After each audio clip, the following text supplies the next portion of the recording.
Good morning, beautiful humans. Today we are going to talk about radicals and simplifying radicals. So radical is an expression that uses a root, like in this case, a square root. So this value right here, or this is called a square root. We could also have a cube root or a fourth root. But this symbol right here is called a radical. So a radical, if it is a square root, we just call it a square root. So for example, if in order to be a square root, a number multiplied by itself will equal the number inside. So 49 is a square, or we can find the square root of 49 because there are two numbers that multiply together to make 49 that are identical. So we would say that the square root of 49 is 7. And the reason is if we take 7 and multiply it by itself, we get 49.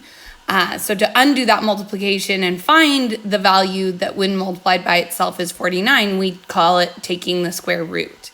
Okay, so how do we do this? What are the kind of key features we need to know? In order to simplify radicals that may not be perfect squares, we need to know what our perfect squares are so we can identify those and factor them out. So for example, the first one we know is 2 times 2, which equals 4. 3 times 3 equals 9. So again, these are where my perfect squares are coming from, working my way up. Obviously 1 times 1 as well. So 1 times 1 is 1. So 1 is a perfect square, but it's just 1. So we don't usually factor it out because you could do that all day. 4 times 4 is 16. 5 times 5 is 25.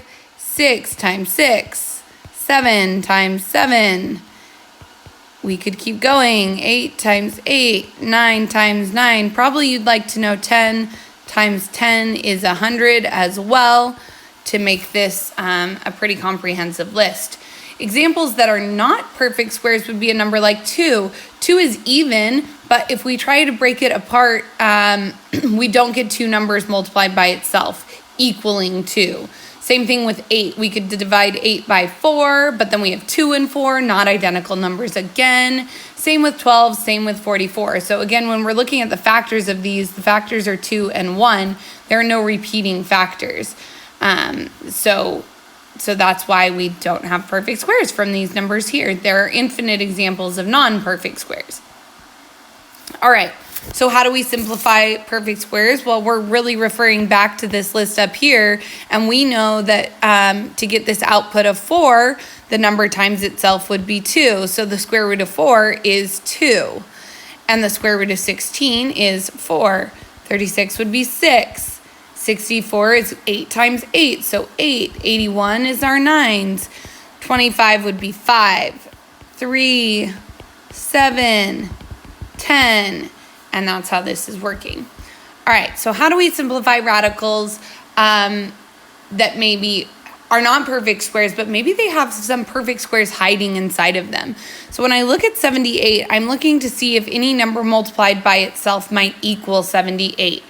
But if I look back up to my list up here, I would start with 4, 9, 16. That's what I'm looking. 78 is not divisible by 4. It's not divisible by 9. It's not divisible by 16.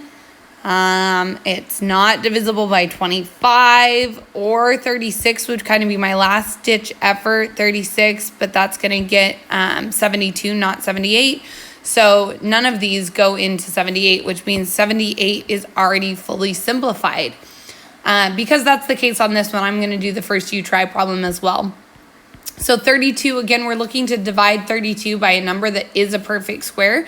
So when I look at my list up here, the first thing that pops out to me is 4, because I know 4 times 8 is 32, which means that the square root of 4 times the square root of 8 is the square root of 32. Square root of 4 is 2, square root of 8 is just square root of 8. If we multiply those two things together, we're going to get back to whatever the square root of 32 is. But 8 also has a perfect square of 4 hiding inside of it, so I'm going to take that out as well. So we have the square root of 4 times the square root of 2, all times this 2 up here. So again, this square root of 4 is just 2, so now on the outside we have 2 times the square root of 2. So this gives us 4 root 2 as our final answer. which means that 32 must also be divisible by 16. So if I were to divide 32 by 16 originally, 16 times 2 is 32. So the square root of 16 times the square root of 2 is 32. The square root of 16 is 4. Square root 2. Notice we get the same answer. When we started with the smaller factor first, it just took us a little longer to get there. All right, looking at 44. 44 also divisible by 4, which is 4 and 11. Square root of 4 is 2. Square root of 11 cannot be further simplified. So we get 11 root 2 as our simplified radical. You try 125. 125 is divisible by 25, which goes in 5 times. So we have the square root of 25 times the square root of 5, which is equivalent to the square root of 125. Square root of 25 is 5 times the square root of 5. 108. All right, what is 108 divisible by? We could try 4. 4 again. 4 goes into 10 2 times. With 2 left over goes to 28 7 times. So 27. 27 times 4 is 108. So the square root of 4 times the square root of 27 is 108. Square root of 4 is 2 times the square root of 27. But again, square root of 27 is hiding another perfect square. It's hiding 9.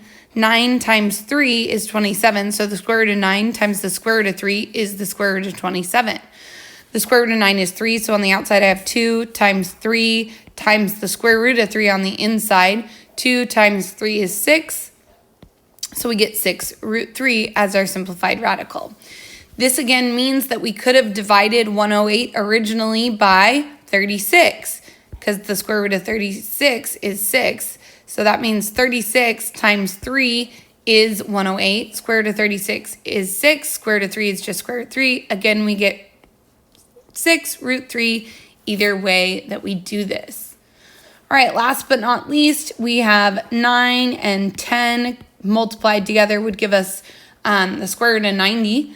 The square root of 9 is 3. The square root of 10 is just the square root of 10. There are no other perfect squares hiding inside there. So we are done. And that is how you simplify radicals.